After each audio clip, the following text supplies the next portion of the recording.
Hi everybody, so today I decided to make a longer video, not a short, because I think it's gonna be a longer tirade about astronomy. So since it's a longer video, I try to remember to say something embarrassing or funny about me. This is your astronomer from Helsinki. I hope my headphones will work because they are broken in few places, the wires, so sometimes it gets disconnected, but I hope they work. Um, and thank you so much for joining me in this video today. And I will be talking about something that I realized in science and from my own experience, so it's very personal experience. And the overall topic is breaking really deep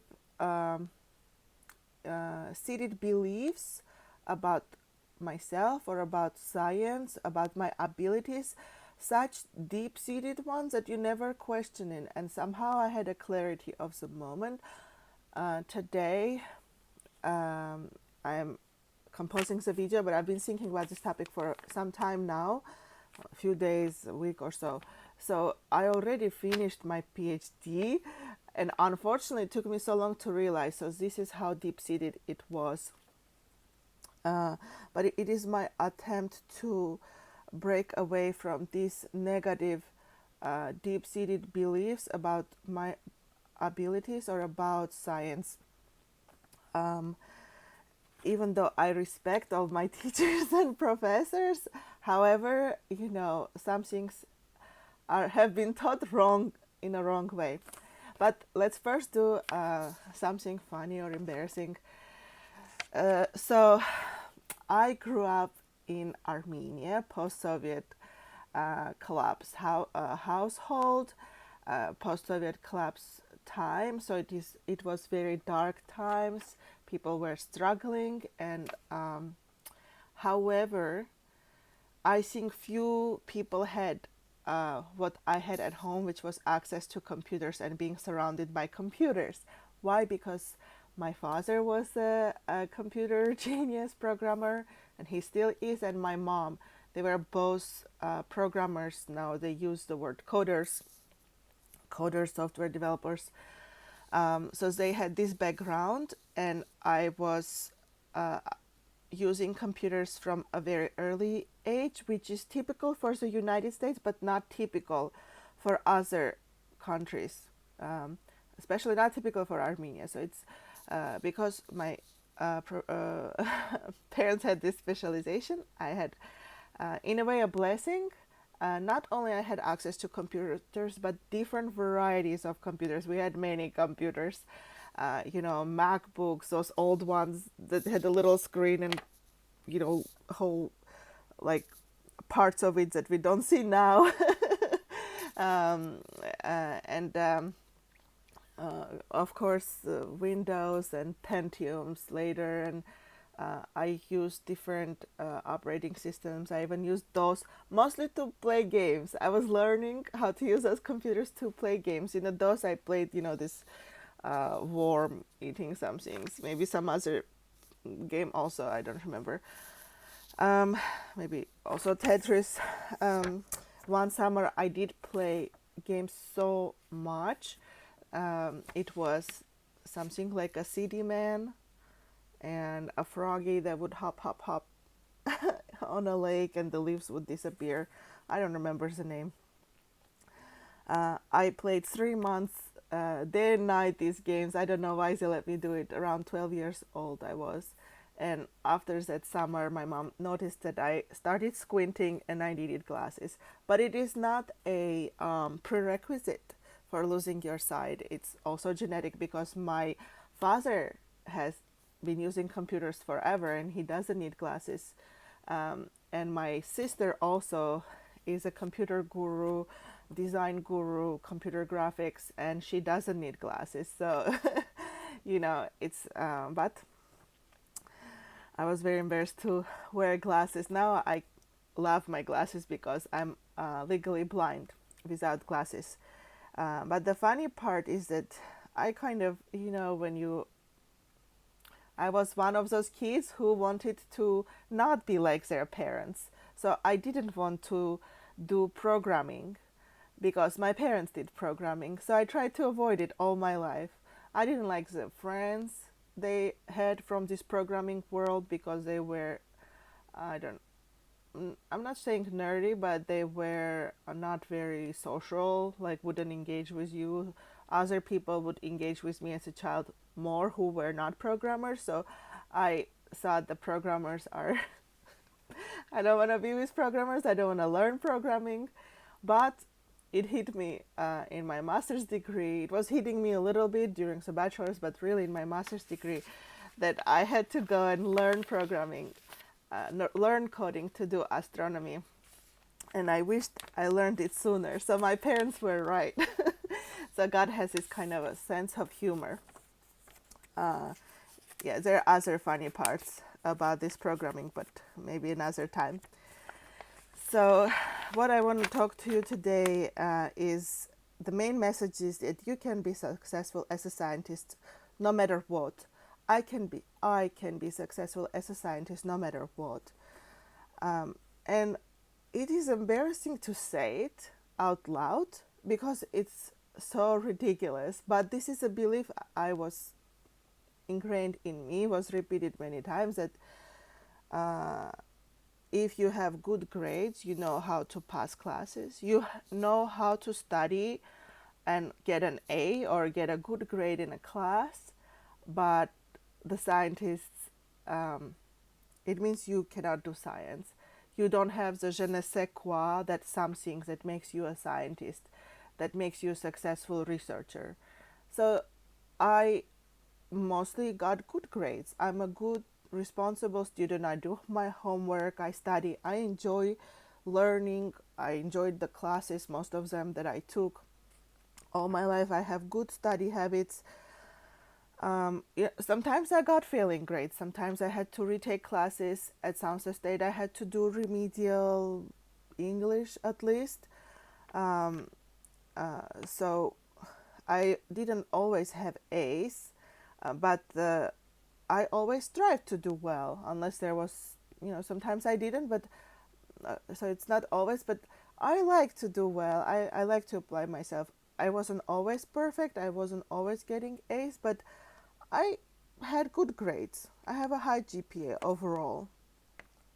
So I somehow associated those comments that somehow I don't have what it takes to do well in PhD, especially that my PhD was uh, getting taking longer, especially that I had some hurdles and my first publication took a while. So it gave me a large insecurities, these deep-seated beliefs that it is ridiculous that because I had good grades and I was a good student in my bachelor's, in my high school, middle school, in my master's degree, I did well in my classes, that it meant I didn't have somehow the skills to do well in science.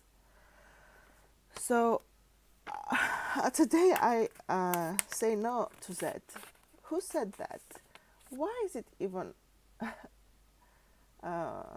aired out so much out there? Now I understand that at this instant, I think it was a little bit a negative thing to say in terms of that particular professor was trying to promote their student. There was maybe some favoritism going on. They really wanted to promote the students who didn't do well in their classes. I, but they shouldn't have also minimized my achievements. They shouldn't have put me down. You don't need to have perfect grades to do well in your PhD or to do well at your any job. Grades are just grades. But it shouldn't be a message that, oh, because you have good grades, you don't have what it takes. It's like you have to have some special talent to some special something.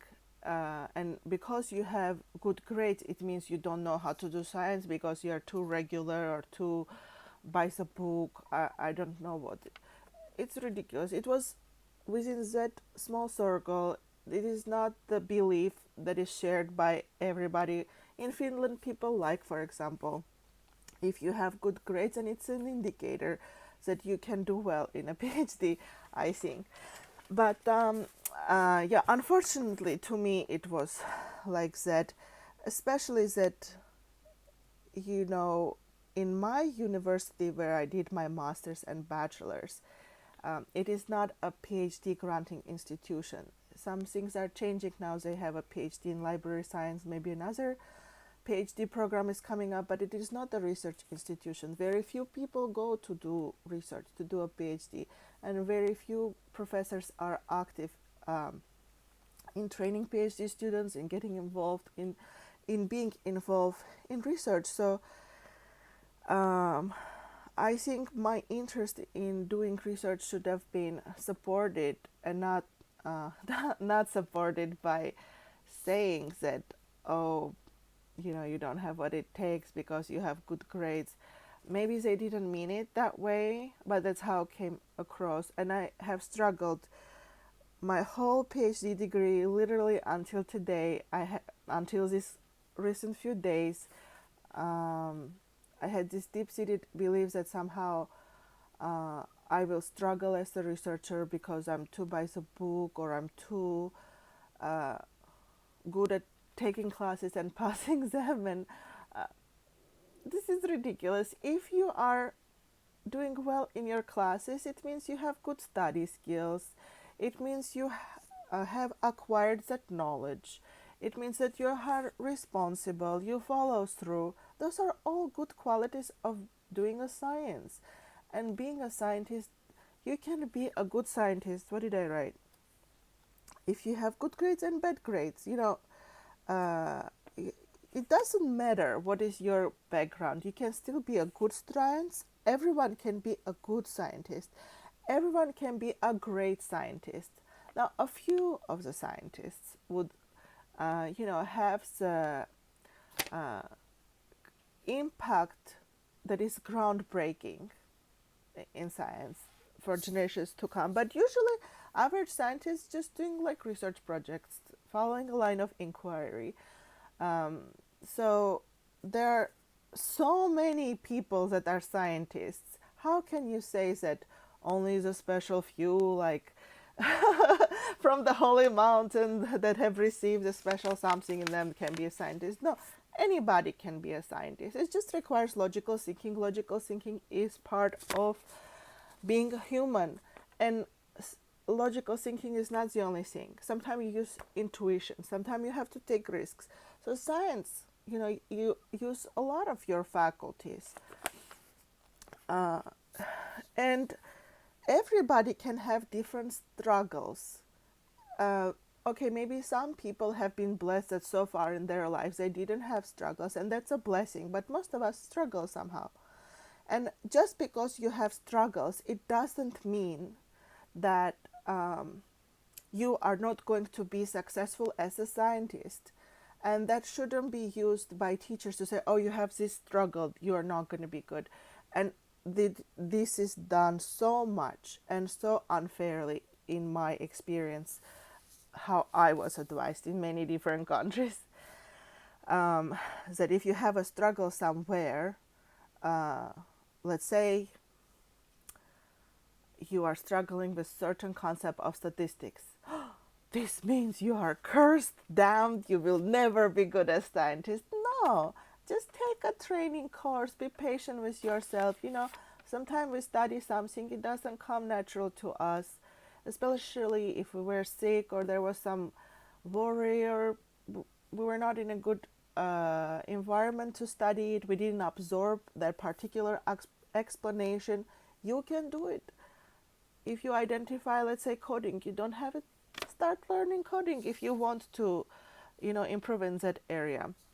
And anyway, you don't even need to improve in the coding or improve in that particular step of the analysis. You can collaborate. You can find somebody who does it and do a joint project together, because you don't have to be master of all skills and reinvent the bicycle all the time. You can do research collaborations, right? You don't need to go get another PhD in programming to be doing your science. You can collaborate or come up with other alternative solutions. But definitely, if there's something missing, it's an opportunity for you to learn. It's not a diagnosis that you will never achieve. You will never achieve your science goals or be able to publish or be able to be a good scientist. No, there are many people from different backgrounds who become a scientist, who uh, make discoveries, and they had good grades, they had bad grades, but especially if you have good grades or if you have good achievements, don't let people. I am so sad that it happened to me. I mean, it took me about a decade to to realize and start saying no, just because it was so deeply ingrained in me by somebody I really trusted. So that's a problem. Also, in general, we rely on people who we trust, who are in a position of authority and care for us or mentorship towards us. We trust them, so it's hard to question them. And I think that is a bit more in me because I grew up in this um, uh, Armenian environment where we respect even more, you know. So it is hard for me to question authority because I respect the authority so much, you know.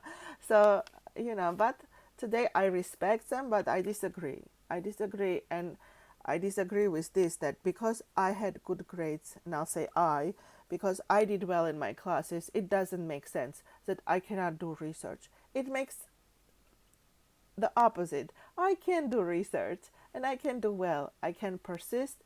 I can try and solve problems. I can, you know, approach it as a project.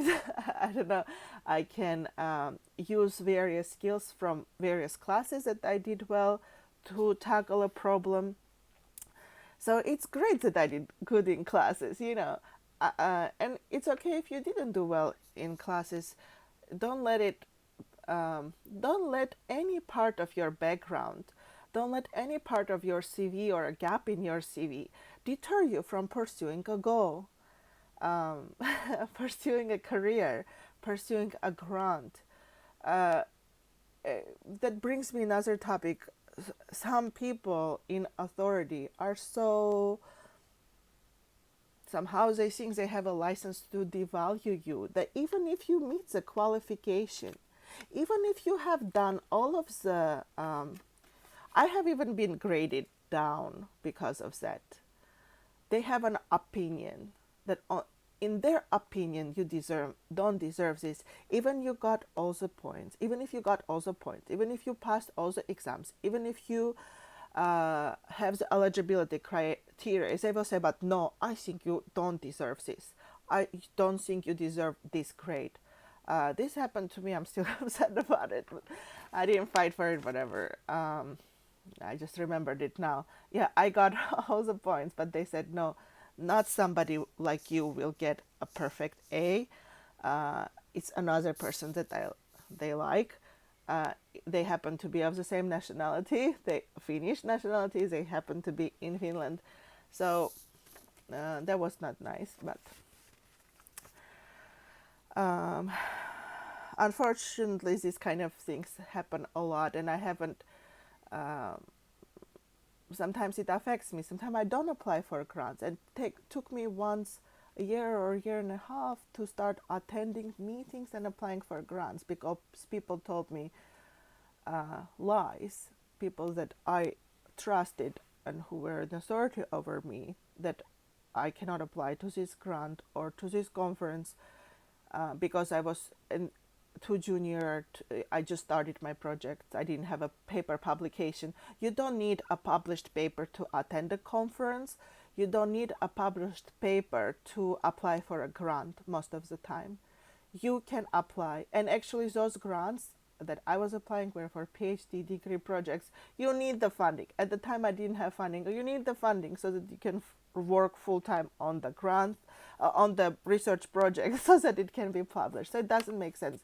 So please question your, please question your superiors who give you advice because they can be wrong. They might not have your best interest. Yeah, and be thankful for those who do. In fact, I wanted to say that um, we all actually have areas to improve. Even the people who have been doing science for a long time, they still have areas to improve. There's always an area to improve in science, in careers, a human being. Um, and that's okay. If you need to learn skills, learn new things about life, learn about people and the world. So you never achieve this 100%. I don't need to know anything else.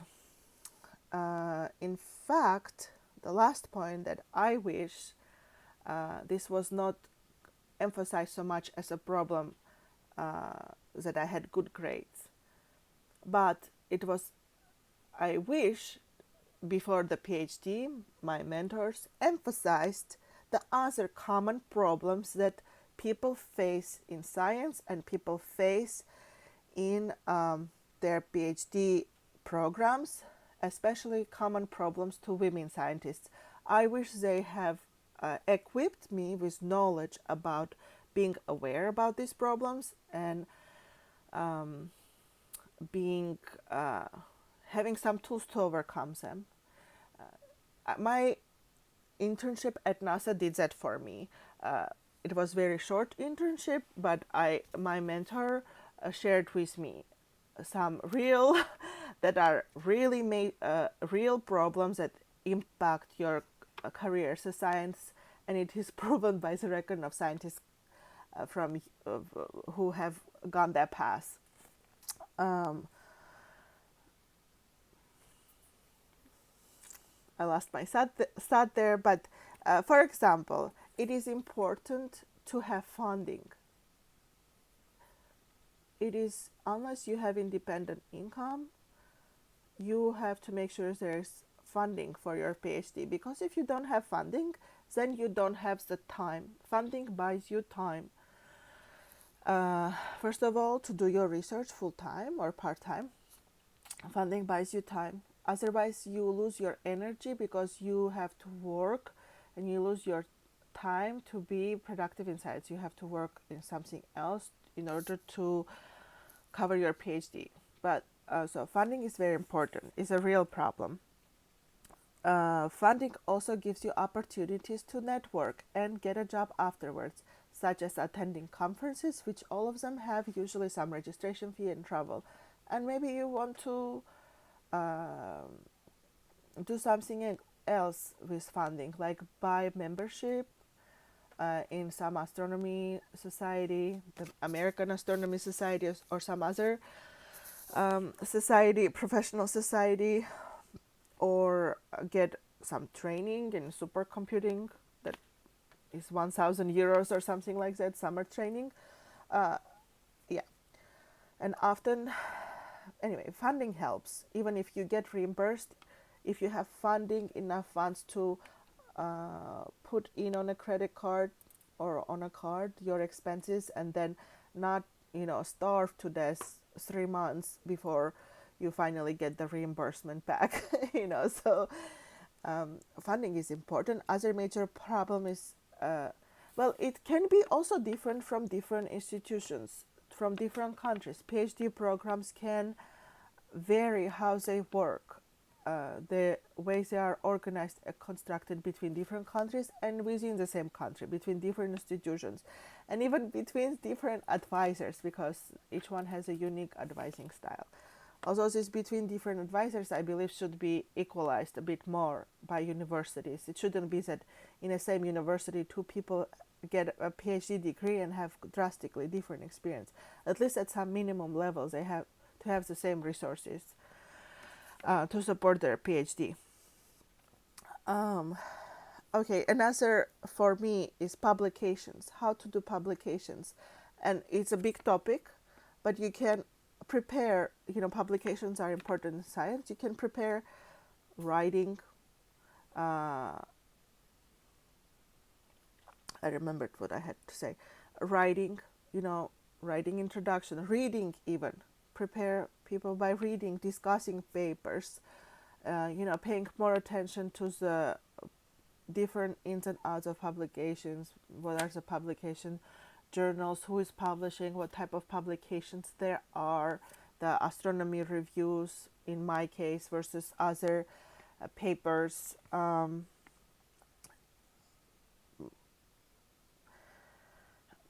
Coding, I think coding, it was done pretty well in my master's. I'm grateful for that. And also the coding was done well, the preparation for coding, and also data science skills. That was also a good foundation for me in my master's before I, but these two might not be part of your course in your, and we all need now, you know, coding is everywhere actually. So many, everything now is online. Everything is computers. AI is now here. So coding, my parents chose the correct profession, unlike me. So coding is essential to our life today. And I wanted to say, don't let people, even if you have small questions or small gaps of knowledge, put you down. For example, I remember when I was learning coding, there was a moment where I kind of was put to shame because I didn't know some of the file extensions. So I didn't I knew the main extensions, .doc for document, and I also knew .exe for executive program. But I know if you run that, you might break your computer if there is something wrong, based on my own old experience using computers. So I was always kind of suspicious of weird looking extension names, and there was an extension name and I didn't understand what was that extension. Just because I didn't take coding classes before, so I just didn't know that basic fact that you can, when you type up a file in a text program, just plain text program, you can create your own extension, whatever you want.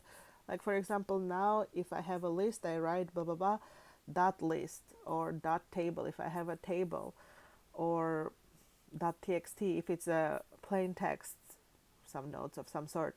So I didn't know that, and I was confused. I didn't know you can just type it yourself, pretty much, and I don't know why it was made such a big deal that I didn't know that. Just tell the answer if I have a question. Everybody has some gaps in the knowledge. It's all right. Did I talk about everything? Let's hone in the main message. So I am embarrassed and sad, and I'm grateful that I'm battling this deep-seated belief now, and I keep telling myself, yes, I had good grades. It doesn't mean I didn't somehow, I don't have the je ne sais quoi to become a good scientist. I can be a good scientist. Everyone can be a good scientist. Everyone can be a great scientist. You don't need to be some special person. There's no such thing. You just can be a regular human being and have curiosity about a topic. And the struggles are not that you had good grades. This is not the hardest struggles. The struggles are like in any other job. A lot of struggles you can have. For example, somebody died. That can affect in real life. Somebody, if you lost your arm or lost your hearing, or has some health issues, that can really affect you, your productivity. Or office politics. If, let's say, in my experience, once I really prepared and used the career center resources for an interview and I got that job. Another person was someone, and they were late. They showed up in totally underdressed, and they also got that job. So if, that can also be office politics. So these are real problems, and there are ways to overcome them. So these good grades was a ridiculous problem that God inserted into me, and I believed it, unfortunately. But because I have good grades, it means I can learn, I can process information, identify gaps of knowledge, and pursue a line of inquiry, which is a great things to do to have as a scientist. Okay, God bless. Thank you.